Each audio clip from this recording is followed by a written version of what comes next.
ఈ మధ్య కాలంలో ఎక్కువగా 498 కేసులు నమోదవుతూ ఉండటం పోలీస్ స్టేషన్స్లో, అది కూడా భర్త మీద మాత్రమే కాకుండా భర్తకు సంబంధించిన రక్త సంబంధీకులందరి మీద, తండ్రి, అలాగే భార్య, అన్నదమ్ములు, అక్క చెల్లెళ్ళు, ఇలా ప్రతి ఒక్కళ్ళ మీద పెట్టడం అనేది ఎక్కువగా జరుగుతుంది. అసలు ఈ 498A అనేది ఒక ఇంట్లో ఎవరుంటున్నారో వారిద్దరి మధ్య మాత్రమే జరిగేటువంటి సంఘర్షణలు కానివ్వండి, లేదంటే వైలెన్స్ కానివ్వండి, మీరు అన్నట్టు క్రూయాలిటీ కానివ్వండి, వాళ్ళ వరకు కేసు పెట్టుకుంటే ఓకే. కానీ సంబంధం లేనటువంటి వ్యక్తుల మీద కూడా కేసు పెట్టడం జరుగుతుంది. అసలు దీనికి గల కారణాలు ఏంటి? ఇది సజెస్ట్ చేసి పెట్టిస్తున్నారా, లేదంటే కావాలని పెడుతున్నారా, లేదా అలా అందరి మీద పెట్టాలి అనేది ఏమన్నా ఉందా? అసలు దీని వాస్తవ రూపం ఏంటి? అసలు ఇది ఒక సైకలాజికల్ డిజార్డర్ ఫ్యాక్టర్ అండి.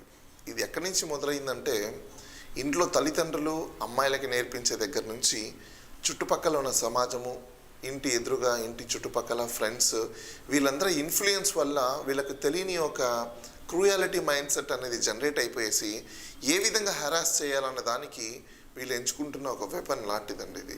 సో ఇదంతా ఏంటంటే సైకలాజికల్ డిజార్డర్ ఫ్యాక్టర్స్ ఉన్న వాళ్ళు ఎక్కువ చేస్తున్నారు ఈ మధ్యకాలంలో. కొన్ని రీసెర్చ్లో తేలడం ఏంటంటే, తల్లిదండ్రులు కూడా ఏంటంటే వాళ్ళని ఎట్లా తిరిగి పనిష్ చేయాలి, వాళ్ళకు ఒక గుణపాఠాన్ని నేర్పించాలి అనే ఒక క్రూయాలిటీని తీసుకున్నప్పుడే ఇలాంటి సిచ్యువేషన్స్ జరుగుతున్నాయి. అయితే దీనికి కూడా రెమెడీస్ ఉన్నాయి. ఇలా కానీ ఒకవేళ చేస్తే తప్పనిసరిగా ఆ బాధితులు ఎవరైతే ఉన్నారో వాళ్ళు వీళ్ళ మీద కూడా కేసు పెట్టచ్చు. వాళ్ళు ఎప్పుడు ఇలాంటి సిచ్యువేషన్స్ లేని సందర్భాలలో వీళ్ళ మీద కూడా కేసు పెట్టి పరువు నష్టం దావా కూడా వేయచ్చండి. అత్తమామలు, అన్నదమ్ముళ్ళు, లేదా ఆడపడుచులు ఎవరైతే అక్క చెల్లెళ్ళు ఉన్నారో భర్తకి, వీళ్ళంతా డిఫరెంట్ ప్లేసెస్లో ఉంటారు. అసలు వీళ్ళకి సంబంధమే ఉండదు. ఒకళ్ళు ఒక స్టేట్లో ఉండొచ్చు, లేదా వేరే కంట్రీలో కూడా ఉండొచ్చు. సంబంధం లేకుండా వేరే కంట్రీలో ఉన్న వాళ్ళ మీద, వేరే స్టేట్లో ఉన్న వాళ్ళ మీద, మా మీద గృహహింస జరిగింది, వీళ్ళందరూ 498Aలో భాగస్థులు అని చెప్పి కేసు పెట్టడం ఎంతవరకు సమంజసం? దీనికి సంబంధించే ఇటీవల కాలంలో ఒక కోర్టులో ఒక లాయర్ గారు వాదించింది ఒక చిన్న ఇన్ఫర్మేషన్, మాకు వచ్చిన కేస్ స్టడీ. దీనికి మూల కారణం, స్టార్టింగ్ పెళ్ళైన కొత్తల్లో వీళ్ళందరూ దాదాపు ఒక 1 వీక్ 10 డేస్ సపరేట్ అవ్వటానికి మధ్యలో ఉన్నటువంటి గ్యాప్లో అందరూ కలిసి ఉన్నారు. దీనికి బీజాలు అక్కడి నుంచి పడినాయి. ఆ తర్వాతే భర్త హింసించడం స్టార్ట్ చేశాడు. దూరం నుంచి వీళ్ళందరూ ఉండి ఫోన్లు చేసి అతను ఇన్ఫ్లుయెన్స్ చేసి భార్య మీద హింసించేలాగా వాళ్ళు చేయటం జరిగింది. అందుకే వీళ్ళందరి మీద పెట్టొచ్చు అని చెప్పినట్లుగా ఒక కేస్ స్టడీ. మరి ఇలాంటివి సాధ్యమా? అలా కూడా పెట్టొచ్చా కేసు? వాస్తవానికి వస్తే సందీప్ గారు, ఇప్పుడున్న జీవితాలలో అంత టైం ఫ్రేమ్ ఎవరికి లేదు. తమ్ముడు, చెల్లి, అక్క, బావ, బామ్మడిది వాళ్ళందరూ పర్సనల్ లైఫ్లోకి దూరి చూసి అదే పనిగా చేయాల్సినంత నెసెసిటీస్ ఎవరికి లేవు. పొద్దున్న లేచిన దగ్గర నుంచి రాత్రి వరకు ఎవరి హడావిడి లైఫ్ వాళ్ళకు ఉంటుంది. సో ఇదంతా ఏంటంటే సైకలాజికల్ డిజార్డర్ ఫ్యాక్టర్స్ ఉండడం అండి. అంటే కొంతమంది ఎలా ఉంటారంటే, మగవాళ్ళు కావచ్చు, ఆడవాళ్ళు కావచ్చు, వాళ్ళు అనుకున్నది జరగాలి అనే యొక్క భావన వాళ్ళకు లోపల ఉంటుంది. వీళ్ళ పేరెంట్స్ కూడా అలానే ఉంటారు. సో అలా ఉండే వాళ్ళు చాలామంది ఏంటంటే ఒక క్రూయాలిటీ మైండ్ సెట్స్తో ఉన్న వాళ్ళు ఉంటారు అనమాట. వీళ్ళకి రెచ్చగొడుతూ ఉంటారు. 498A కేసు పెడితే మనం ఖచ్చితంగా అందరిని లోపలేయచ్చు, వాళ్ళకు ఒక గుణపాఠాన్ని ఎస్ మీరు పెట్టారు, బాగుంది, వాట్ నెక్స్ట్ ఏం జరుగుతుంది? అరెస్ట్ చేశారా? నెక్స్ట్ ఏం జరుగుతుంది? పనిష్ చేశారా? నెక్స్ట్ ఏం జరుగుతుంది? జైలుకి వెళ్తారా? నెక్స్ట్ ఏం జరుగుతుంది? పనిష్మెంట్ అయిపోయి బయటకు వస్తారా? అంతకుమించి ఏం చేస్తారు? So there is a process is over, right? తర్వాత ఏం చేస్తారు? అంటే వాళ్ళ కసి తీరిపోయిందని అర్థమా? అయితే ఇది మొత్తం ఎక్సర్సైజ్ అయిపోయింది, కానీ వీళ్ళ లైఫ్కి సొల్యూషన్ ఏంటి? బయటకు వచ్చిన తర్వాత తను యాక్సెప్ట్ చేయడానికి సిద్ధంగా ఉన్నాడు కదా. అనవసరంగా నా ఫ్యామిలీ అంతా హస్బెండ్ని పక్కన భావన ఉంటుంది కదా. హస్బెండ్ని పక్కన పెట్టిన రిలేషన్స్ వాళ్ళు వీళ్ళని ఏ విధంగా చూస్తారు అనేది ఒకసారి మీరు ఆలోచించండి. సొల్యూషన్ ఏంటి? రిలేషన్స్ ఎప్పుడు వీళ్ళని దగ్గరికి రానియరు, వీళ్ళతో మాట్లాడరు, వీళ్ళని కలవరు, వీళ్ళతో ఫోన్ చేయరు. ఇంకా వీళ్ళ రిలేషన్షిప్ కంప్లీట్లీ బ్యాక్గ్రౌండ్. పెళ్ళికి వెళ్ళినా వీళ్ళతో మాట్లాడరు, ఏదైనా ఫంక్షన్స్కి వెళ్ళినా వీళ్ళని చూడరు, వీళ్ళ దగ్గరకు వచ్చి మాట్లాడదామన్నా కూడా దూరం వెళ్ళిపోతారు. ఎందుకు? బికాస్ ఎర్లియర్ జరిగిన యాక్షన్. సో ఎప్పుడైనా హ్యూమన్ రిలేషన్ ప్రేమతో మనం తీసుకోవాలి, కానీ భయపెట్టో, బెదిరించో, లేకపోతే వాళ్ళ మీద కోపాన్నో, ద్వేషాన్నో, పగనో చూపించి కాదు. Relationship should require a love and peace and serious of happiness. ఇది కాకుండా మీరు భయపెట్టేదో చేద్దాం అనుకుంటే ఆ రిలేషన్షిప్ ఎప్పటికీ ఉండదండి. ఓకే, 498A లాగానే జెంట్స్కి కూడా గృహహింసకు సంబంధించి భార్య హింసిస్తుంది అని చెప్పి కేసు పెట్టొచ్చు అని ఇటీవల సుప్రీంకోర్టు గైడ్ లైన్స్ ఇచ్చింది అనేటువంటి వార్తలు వస్తున్నాయి. ఇందులో ఎంతవరకు వాస్తవాలు నిజంగానే పెట్టొచ్చు? ఎస్, నేనే చాలా సందర్భాల్లో కూడా చాలా వీడియోస్లో కూడా నేను కూడా చెప్పిన్నాను. ఇలాంటి కేసెస్ కూడా కొన్ని డీల్ చేస్తున్నాము.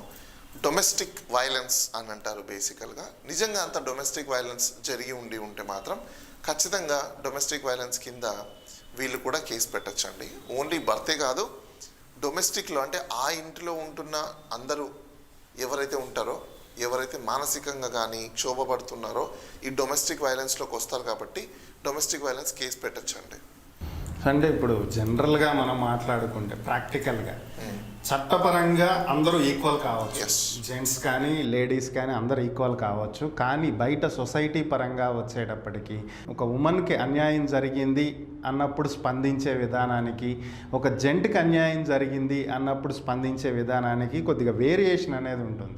సో ఇలాంటి సందర్భాల్లో నా భార్య నన్ను హింసిస్తుంది అని కేసు పెట్టడానికి భర్త వెళ్తే అసలు ఆ కేసును తీసుకుంటారా? అసలు సాధ్యమేనా? తీసుకుంటారండి, అలా ఏం లేదు. ఇక్కడ ఒకటి గమనించండి సందీప్ గారు, చిన్న చూపు చూసేది ఎవరు?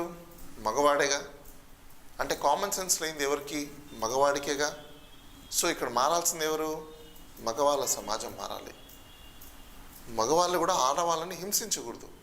ఏదైనా కూడా ప్రేమతో లీజర్గా వాళ్ళతో మెల్లిగా మాట్లాడడం, మంచిగా మాట్లాడడం, లైఫ్ కావాలనుకున్నప్పుడు ఇద్దరు కూడా కూర్చొని అమికబుల్గా డిస్కషన్ చేసుకోవాల్సిన సందర్భాలు.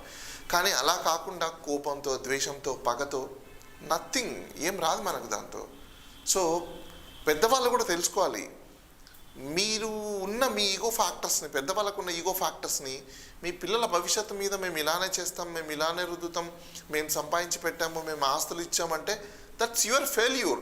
మీరు పిల్లవాళ్ళకి మీరు ఆస్తులు ఇస్తున్నారంటే నథింగ్ బట్ అది మీ పెంపకానికి ఫెయిల్యూరు పునాది. తన పిల్లవాడు సంపాదించుకునే విధంగా సపోర్ట్ కల్పించడం వేరే, ఆస్తిని ఇవ్వడం వేరే. వెస్ట్రన్ కంట్రీస్లో ఎక్కడే కానీ ఇమీడియట్లీ ఆస్తి ఇవ్వరు, తను సంపాదించుకునే దానికి కావాల్సిన నైపుణ్యాన్ని మొత్తం ఇస్తారు.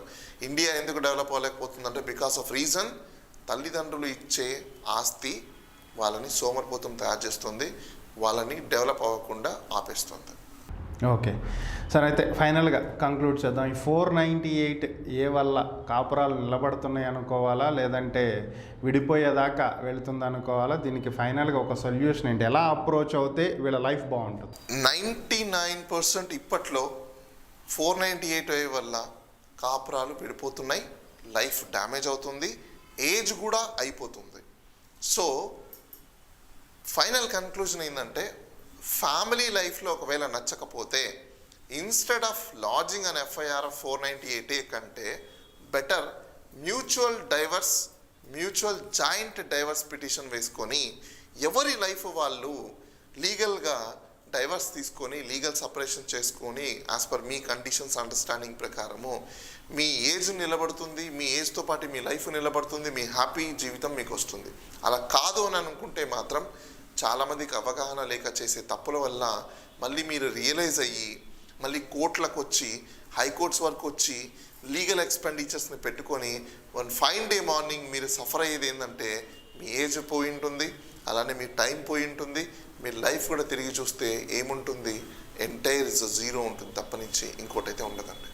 ఓకే, థ్యాంక్ యూ బాలా గారు. ఈ అంశం మీద పూర్తి వివరాలు, అవగాహన కల్పించినందుకు ధన్యవాదాలు.